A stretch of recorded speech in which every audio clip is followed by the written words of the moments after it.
This week's AEW Dynamite was from MJF's hometown of Long Island, New York. The show's main event featured Bryan Danielson facing John Silva of the Dark Order. Also on the card was the Dynamite Diamond Battle Royal. The card also featured the Young Bucks, Jurassic Express, Riho, and much more. So let's get straight into the show with CM Punk. And he was surprised at the reception from the fans as they were behind his hometown hero MJF. Punk was surprised that the fans were such big fans of the Salt of the Earth and repeatedly pointed this out. Punk said he wanted to end things between himself and MJF, pointing out how the Pinnacle leader had verbally attacked his dog last week. Punk laid down the challenge to MJF, volunteering to rest himself tonight, before adding that no one on Long Island had the guts to accept. Before we got the Dynamite Diamond Battle Royal, there was a video package to celebrate MJF before Jay Lethal almost eliminated him, but Wardlow saved him by pulling Lethal away. The first person eliminated was Lee Moriarty, who was tossed over with a gorilla press from Wardlow. Matt Hardy then hit Jay Lethal with a brass knuckles and eliminated him. Bro, I really wanted more from Jay Lethal on AEW so far. But anyway, Dante Martin took advantage of the situation and eliminated Matt Hardy. Before Lio Rush confronted Dante Martin, but Wardlow took them down. He and Powerhouse Hobbs showed off their strengths and charged at each other. Wardlow got Hobbs over the top rope when Lio Rush eliminated Powerhouse with a running boot.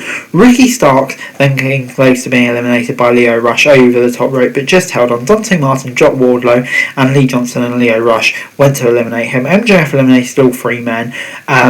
Before Frankie Kazarian charged at MJF, but he was sent over. This left MJF, Dante Martin, Ricky Starks. Dante Martin surprisingly turned on Starks, eliminating him before tearing off his FTW armband on Dynamite. And that means Starks and MJF will face next week. Ricky Starks attacked Dante Martin from behind after the match. MJF ran back into the ring and initially looked like he was going to save the babyface. However, MJF joined Ricky Starks in the attack. CM Punk then ran down to chase the heels away. 1 point to note, with Dante Martin eliminating Ricky Starks, it looks like his time in Team Taz was over. Short but sweet, but yeah, I was never a huge fan of that, so to be honest, I'm kind of pleased by that. And then you got CM Punk MJF. That was really interesting with CM Punk. Let's just see if it's a one-off, but yeah, really interesting stuff to see where that goes. But on the whole, yeah, fun match. I kind of hope MJF doesn't win because he could do with the new character arc. I mean, we just don't want the same thing over and over again. But yeah, on the whole, this is good. That was an 8-man tag team match between the Acclaimed 2.0 against the Varsity Blonde and Jurassic Express. Jungle Boy and Anthony Byrne started the match off for their respective teams. Byrne had the advantage early on and tagged in Caster. Jungle Boy took down Caster with a Hurricane Run before both members followed out with an arm jar. Before Boy tagged in Pillman, who hit the Acclaim with a baseball slide dropkick before Griff Garrison launched himself over the top rope. The heels then isolated Pillman in their corner before Pillman hit Jeff Parker with a backdrop. He went for a tag again, but Byrne boosted him in the face. The Acclaim tried to hit double suplex, but Pillman countered and tagged Luchasaurus in, who hit running splashes and clothesline. Things broke down and everyone hit their move before Garcia got on the apron but distracted the referee and Eddie Kingston came down. Jungle Boy then locked in a snare trap on Max Caster and pinned him to pick up the win. The camera followed Eddie Kingston to the back after the match. Kingston was not in a good mood and was attacked by 2.0 and Daniel Garcia. The heels took out Kingston and Ortiz on Dynamite. Yeah, I'm going to give this a 7 out of 10. Yeah, it was a really interesting build actually. I'm looking forward to where it goes because yeah, this was a decent match.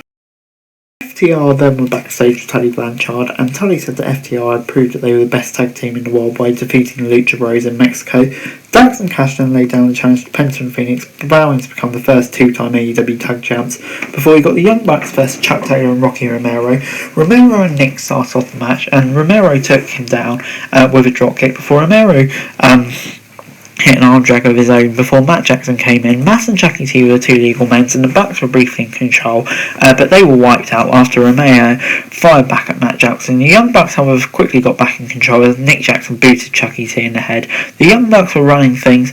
Adam Cole booted Orange Cassidy at ringside after some interference before Chucky T fought back for his team, fighting off both the Bucks before making a tag to Rocky Romero.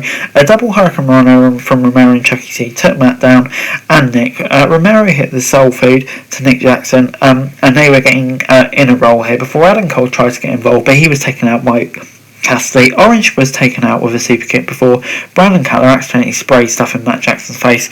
Romero went for a slice break before hitting a backslide with a 2 count. The Young Bucks then hit a Meltzer driver to pick up the win. The Young Bucks and Cole continued to beat down after the match. Wheeler used to run out to make the save but was taken out. Adam Cole hit Orange Cassidy with a Panama Sunrise, laying him out. The Super Elite were about to hit a triple BTE trigger when their best friend's music hit again. Trent Spahn came out with the car and he came out at the back of the car, heading down to the ring. Trent took over Brandon Cutler and Matt Jackson at the ringside before running off Cole and Nick. Yeah, this was really good stuff. Great to see him finally return. I'll give it a 6 out of 10 because I wasn't a huge fan of the match, but yeah, great to have him back. This was really good. Ruby Soho was interrupted backstage by Penelope Ford and the Bunny. We learnt that it will be Soho plus 2 of her friends going to face Ford, the Bunny, and Nyla Rose on Rampage. Soho then attacked the Bunny before Nyla Rose blindsided her and left her out. Before Cody Rhodes interrupted Sammy Guevara's interview, Cody said that Guevara's open challenge was going well and said that he would be challenging him on the Christmas edition of Rampage. Even Paige and Scorpio Sky appeared in the crowd. Paige asked what he would have to do to get his title match. Scorpio Sky said that Guevara needs to step up to the plate and prove he was worth the opposition.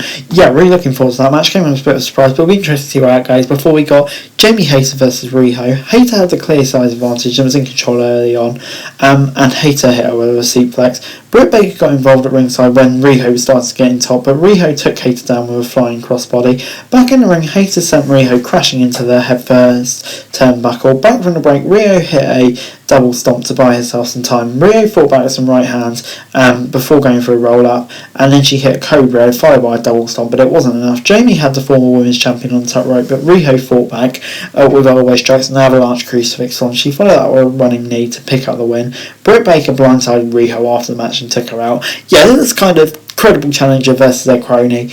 It was kind of all you'd expect. But yeah, I'll give it a 6 out of 10. It was fine, but yeah, let's just see where the storyline progresses to. As then announced on Dynamite that his son Hook will be making his in-ring debut on Rampage against Fuego del Sol.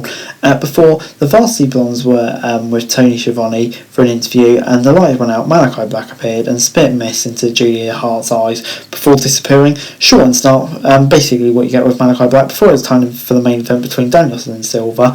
Bryan showed off his technical excellence early on, taking down the shoulder with a Silva with a shoulder charge. Silva replied with one of his own before the American Dragon replied by smashing the back of Silva's leg against the apron. Danielson went for a dropkick off the middle rope, but Silva countered it. Both men exchanged the strikes before the Dark Order got an ankle pick of his own. Danielson quickly reached for the bottom rope and rolled to the outside to regroup. Back in the ring, Silva went for a German suplex, but Danielson landed on his feet. Silva then replied with a boot of his own, but only got a German suplex. Danielson broke out of a submission and then locked in a Gotch-style power driver and locked in a chokehold, forcing the ref to call for the bell. Bryan continued to beat Silva in the face before Hangman Page came to make the save 1 week away from their match. Yeah, this was a really fun match. I'm going to give it 7 out of 10. It's great to see how the storyline is progressing, and I really can't wait for that match next week. So yeah, I can't wait to see it. Overall this week, Dynamite gets a 7 out of 10 from me. Yeah, really enjoyable episode of Dynamite this week. Wasn't the finest episode you ever see in terms of like quality matches or banging promos, but yeah, it just felt like a consistently solid show all the way through. Maybe just slightly above average, which is why I've gone for a 7 instead of a 6. But yeah, on the whole, another good episode of Dynamite. But anyway, guys, that's it for the video. Thanks very much for watching. Remember to like, share, subscribe. Let me know your thoughts, comments, down below. Follow me on Twitter, link in the description below for daily wrestling news, and subscribe to my channel. That'd be greatly appreciated. Thanks very much for watching. Peace.